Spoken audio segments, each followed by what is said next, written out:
Kids are back in class, and parents trust schools have hired the best educators to teach them and keep them safe.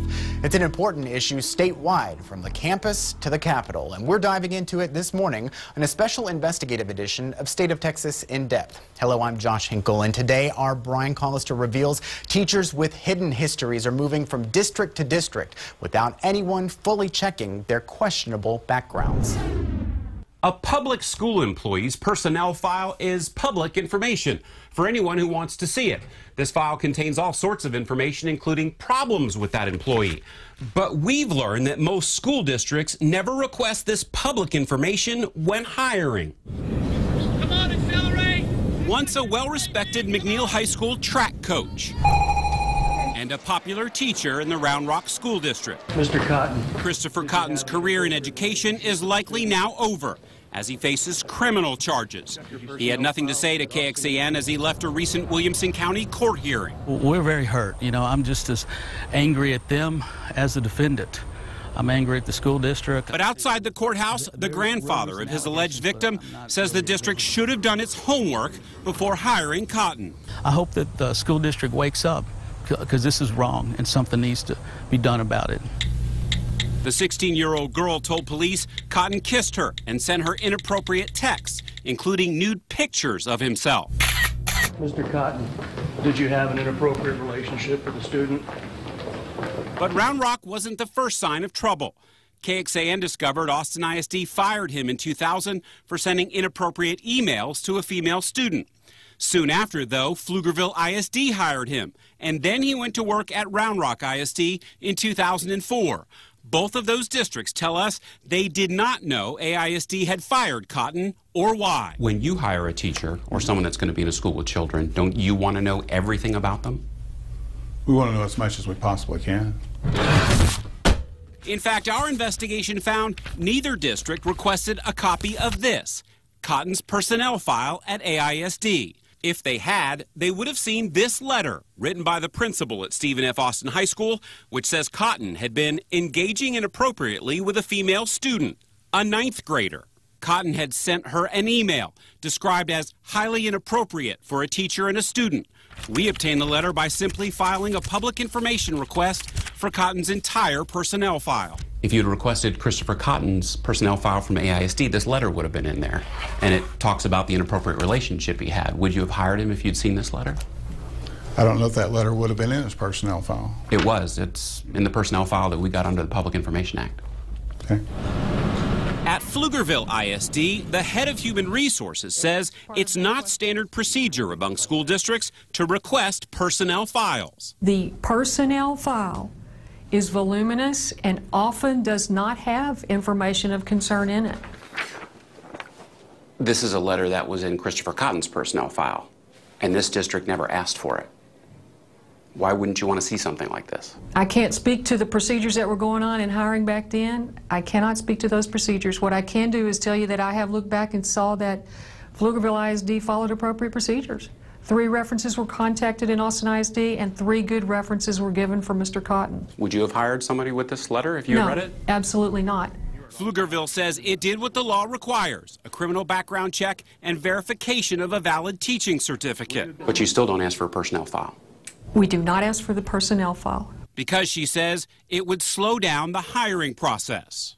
That's a lousy excuse. You know, it's a denial of their responsibility, and it's just flat out wrong. But even if a school district does request a personnel file, we've discovered many school districts are actually hiding information that should be in these files, meaning a teacher with a troubled past could still wind up in your child's classroom. Brian Collister, KXAN Investigates. Thank you, Brian. Districts must report employees to the state only in the most serious cases, including abuse, sexual contact with a student, drugs, or stealing money from the district. Anything less serious, the district can handle on its own and simply document it in that employee's personnel file. Remember, your teacher's personnel file is public information. On KXAN.com, we've got an explanation of the steps for making that request. First, KXAN discovered teachers with questionable pasts bouncing from district to district. Now, we investigate why some schools are even hiding some information about some teachers' history. Coming up on this special investigative edition of State of Texas In Depth.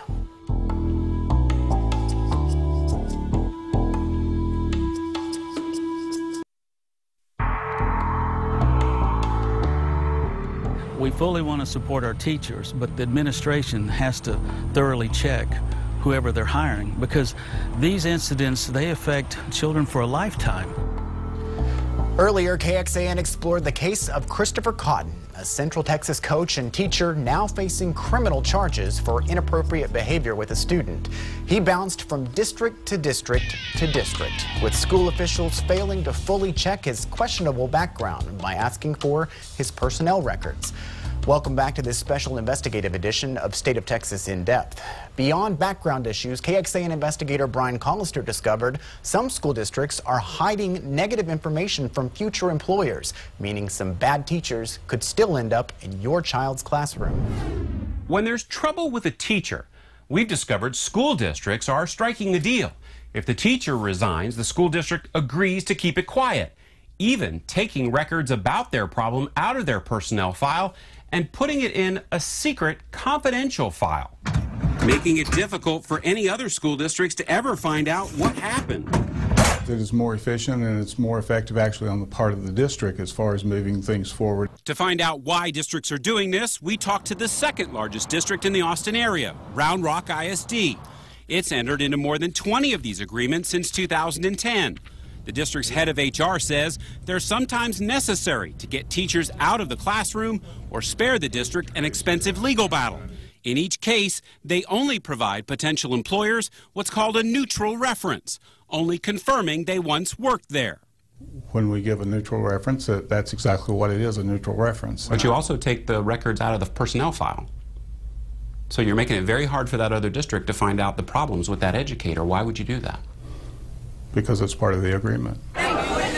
We discovered every school district across Central Texas is using these agreements, including San Marcos ISD, which fired a principal for misconduct. Pflugerville ISD fired a teacher not making the grade in the classroom. And Round Rock ISD fired a teacher who hit a student. All of those kept quiet, and many of those teachers can now be working in new districts. If a school district does their due diligence and they ask for a personnel file and you've taken the records out of the personnel file, doesn't that sort of make it hard for them to find out what the problem is with that teacher, if there is one? Not necessarily, but... It says it right here in the agreement. It's going to be in a confidential file. The intent is not to make it more difficult. The intent is to get sure the best teachers that we have available in the district are available for our kids, and that if the teachers don't need to be there in our particular setting or our particular classroom, that we get them out as quickly as we can. State Representative Tony Dale's district covers part of Austin, Pflugerville, and Round Rock school districts. I think being able to set things aside, especially when a school district knows that something actually occurred that was detrimental to the learning environment or the students or maybe to the financial health of the school district, it's just really hard to believe that there's separate files that can be put out there. This past legislative session, Dale helped strengthen types of misconduct districts are required to report to the state and police. Dale was unaware districts are using these agreements. I don't know the history of how these files came about or the way these contracts are written that allow these things to be put off to the side, but it's certainly something that I've gotten an interest in, and we're going to take a look at it. This week, Representative Dale asked lawmakers to study this problem. We'll let you know what happens. Brian Collister, KXAN Investigates. Thanks, Brian. The records in Brian's story are public information by law, but since they're in a confidential file, you'll have to know exactly what to ask for. Want to check your child's teacher? Go to KXAN.com and we'll walk you through the process. And coming up, our roundtable breaks down these concerns with teacher backgrounds. Representative Tony Dale himself, Morgan Smith from our media partner, the Texas Tribune, and our own investigator, Brian Collister, when this special investigative edition of State of Texas In Depth returns. I don't know that I could say that ATP either supports or doesn't support. It is a fact of life in the environment of where we are. We certainly would be in favor of anyone, whether it's principal, human resources director, or anyone in a school district, doing their homework and making sure that they do get quality educators in their classrooms. You just heard from the Association of Texas Professional Educators about schools fully checking the background of teachers before hiring them. It's a serious problem we're finding in our schools, and one we're tackling this morning on this special investigative edition of State of Texas In Depth. And here to provide insight, our roundtable, State Representative Tony Dale, Morgan Smith from our media partner, the Texas Tribune, and our own investigator, Brian Collister. Welcome, everyone. Thank you. Morning. Thanks for having us. So, Representative, we saw you in Brian's investigations. What did you think when Brian first told you about what schools were doing relating to the backgrounds of teachers? Well, first I'll admit I was very surprised. I had no idea that schools were entering these kind of agreements, and as a parent and as a taxpayer, I think it's inappropriate to hide this kind of information, because I don't want my school district to do that, but I also don't want them to be the victim of receiving someone that may be doing something inappropriate with a student. And Brian, you chose to talk to Representative Dale because he represents the districts that we were featuring in our story. How do you feel about what he was saying he wants to do in the interim before next session?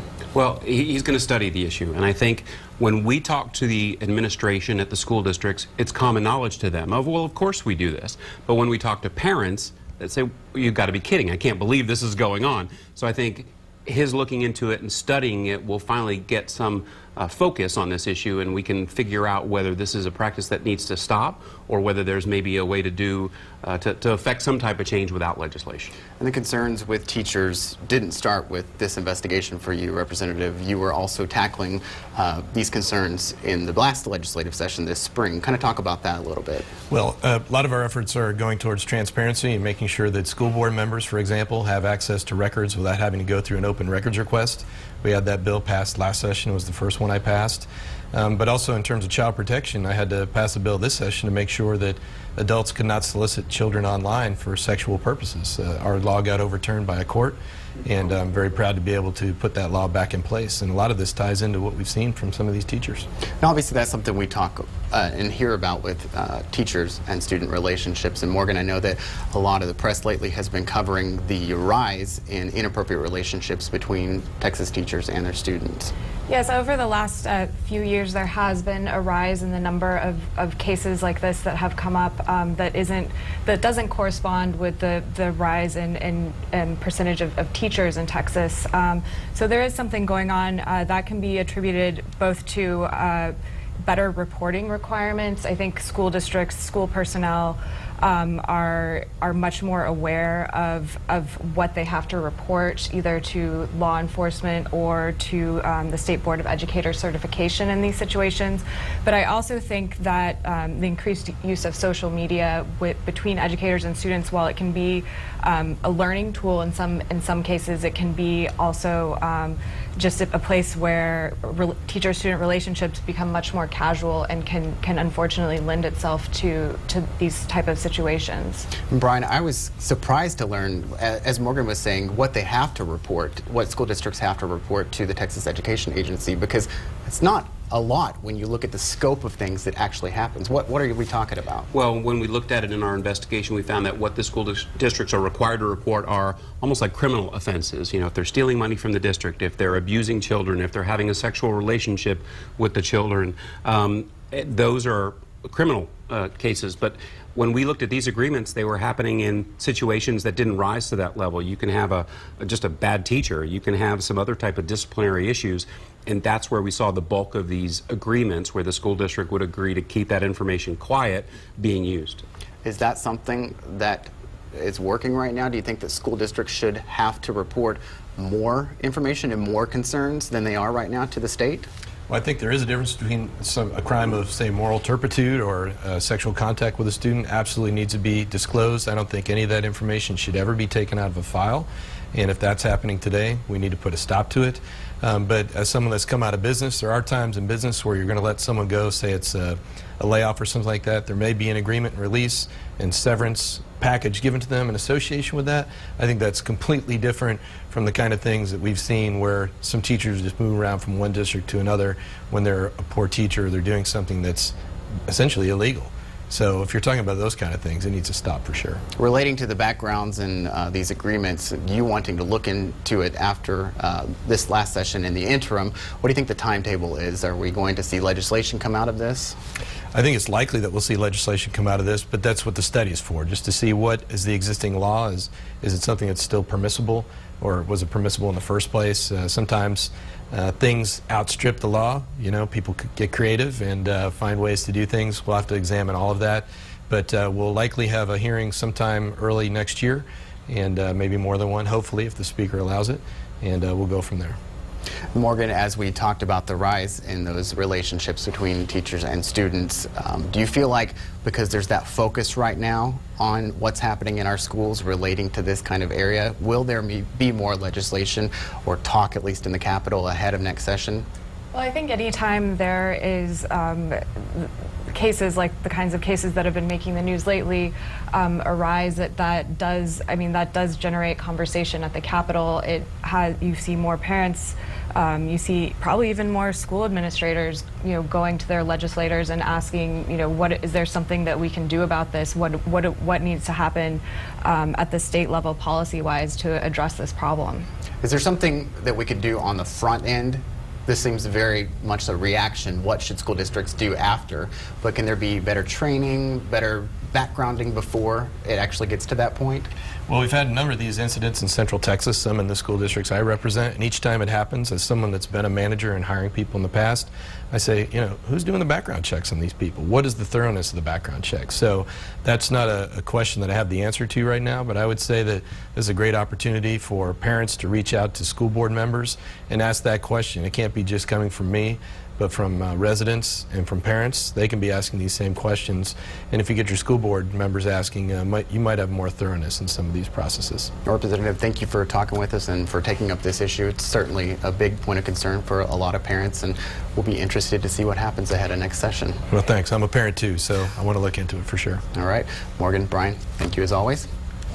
All right, well, remember this roundtable came out of our investigation into this issue. If you have something you want us to investigate, email us at reportit@kxan.com. And from all of us with KXAN's investigative and political teams, thank you for watching this special investigative edition of State of Texas In Depth. Have a great day.